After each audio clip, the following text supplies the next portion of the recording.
안녕하십니까. 등산 역사를 연구하는 이산입니다. 오늘은 1922년 영국 에베레스트 원정대 사부에 대해 말씀드리겠습니다.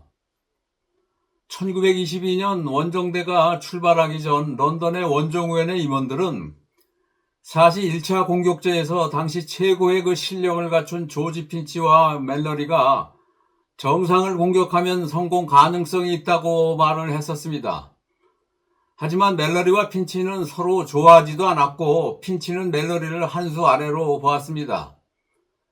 핀치는 호주 태생이지만 대학을 스위스에서 다니며 알프스에서 등반을 익힌 당시 최고의 베테랑 등반가였습니다. 하지만 멜러리는 산소 사용을 거부해 팀워크가 불가능한 상태였습니다. 여하튼 1차 공격에서 실패하자 대장 찰스 브루스는 산소통 공격이 시작되었다고 말을 했습니다.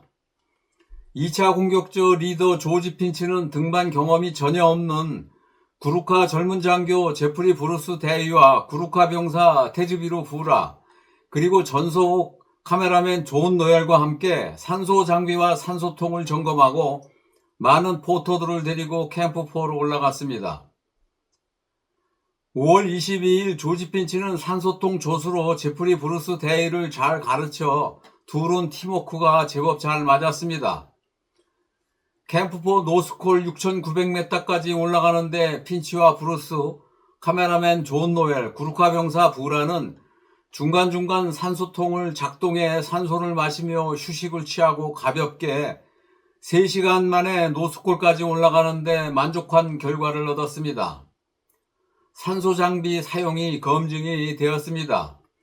당시 노스콜로 올라가며 핀치와 브루스, 존 노엘은 눈 속에 혼수 상태로 멍청이 앉아 있었지만은 산소를 몇 번 들이마시니까 기분이 상쾌해졌다라고 말을 했습니다.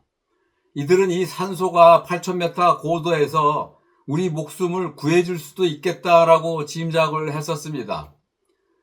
산소 없이 무산소로 올라가는 부대장 스트레트와 웨이크필드는 어렵게 뒤따르며 올라갔습니다. 올라가는 도중에 산소통 없이 무산소로 8,000m까지 올라갔었던 조지 멜러리 팀을 만났습니다. 5월 24일 2차 공격조 3명인 핀치, 브루스, 구루카 병사 부라는 오전 8시 포터 12명과 산소 장비 텐트를 챙겨가지고 정상을 향해 올라갔습니다.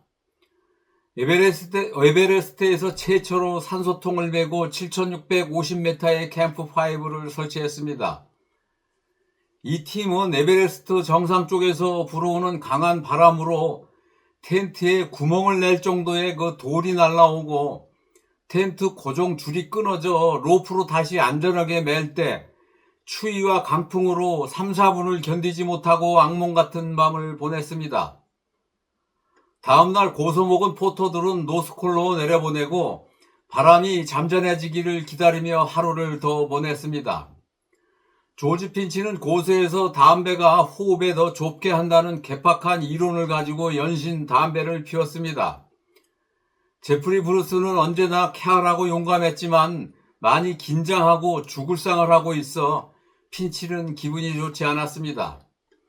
이런 어려운 상황에서 간신히 두 번째 밤을 캠프5에서 보내는데 노스콜에 있던 카메라맨 존 노엘이 6명의 세르파를 통해 차와 소고기 수프를 보내왔습니다.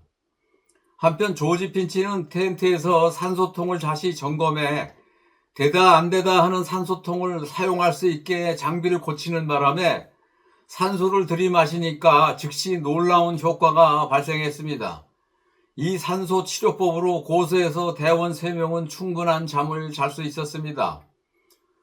오전 6시 30분 3명의 2차 공격조는 무거운 산소통을 메고 캠프5를 출발해 노스콜 북능선에서 에베레스트 정상을 향해 북동릉 교차점으로 출발을 했습니다. 중간에 구루카 병사 테즈비루 부라가 비실거리며 퍼지는 바람에 산소통을 해소하고 즉시 하산을 시켜버렸습니다. 노련한 산악인 조지 핀치는 등반 경험이 전혀 없는 신출내기 젊은 구루카 장교 브루스를 데리고 지금의 에베레스트 북면 아래 옐로우 밴드 경사면 쪽 방향으로 올라갔습니다. 조지 핀치는 8,000m 고도에서 위험을 감지하고 허리에 묶은 로프를 풀어버리고 각자 따로따로 올라갔습니다. 젊은 장교 브루스는 힘든 경험이지만 당황하지 않고 침착하게 베테랑 산악인 조지 핀치를 믿고 뒤따르며 각자 정상을 향해 올라가던 중 브루스는 산소통이 고장났다고 소리를 질렀습니다. 대충 수리는 했지만 핀치는 자신의 그 산소를 브루스와 함께 교대로 마시며 등반했으나 기압계는 8,190m를 가리키고 있었습니다. 핀치는 리더로서 판단을 내려야 하는 상황이 되었습니다. 이들은 붉은 노란색으로 그 큰 띠가 둘려있는 바위 아래 있었습니다. 저 멀리 초울과 발 아래 보였습니다. 더 이상 젊은 브루스와 함께 등반할 수 없다는 것을 인식하고 하산 결정을 내렸습니다. 핀치는 후에 정상이 눈앞에 있어 실패할 것이라고는 한순간도 생각하지 않았지만 150m를 더 올라가면 돌아올 수 없다는 것도 알았다라고 후에 말을 했습니다. 조지 핀치는 하산을 결정하고 브루스 대위와 허리에 로프를 다시 묶고 캠프 5로 하산해 존 노엘과 구루카 병사 테지브루 후라를 만났습니다. 이들은 하산을 계속해 캠프 4 노스콜로 내려가 대기하고 있던 위크필드와 크로포드를 만나 다 함께 캠프 3로 내려갔습니다. 오후 5시 30분 북능선 아래 빙하 캠프 3에 도착했습니다. 1차 공격조, 2차 공격조 모두 동롱북 빙하 초입에 있는 베이스 캠프로 전원 철수해 팀 닥터 토머스 롱스태프한테 몸 상태 검진을 받았습니다. 결과는 하워드 서머벨만 빼고 대원 모두 등반 불가 판정을 받았습니다. 조지 핀치와 부대장 스트러트는 심장에 문제가 있고 모스애들은 손가락 발가락에 심한 동상으로 절단을 해야 하는 상태였습니다. 하지만 조지 멜러리와 조지 핀치는 등반을 더 할 수 있다고 대장 브루스한테 요청을 했습니다. 대원들이 모두 베이스 캠프로 돌아온 후 원정대장 찰스 브루스는 일부 대원들의 무슨 일이 있었는지는 모르지만은 부대장 스트러트와 팀 닥터 토머스 롱스태프, 인도 측량국 소속으로 동상이 심한 헨리 모서드 3명은 베이스 캠프를 떠나 철수해버렸습니다. 대장 브루스는 결단을 내려야 하는 상황이었습니다.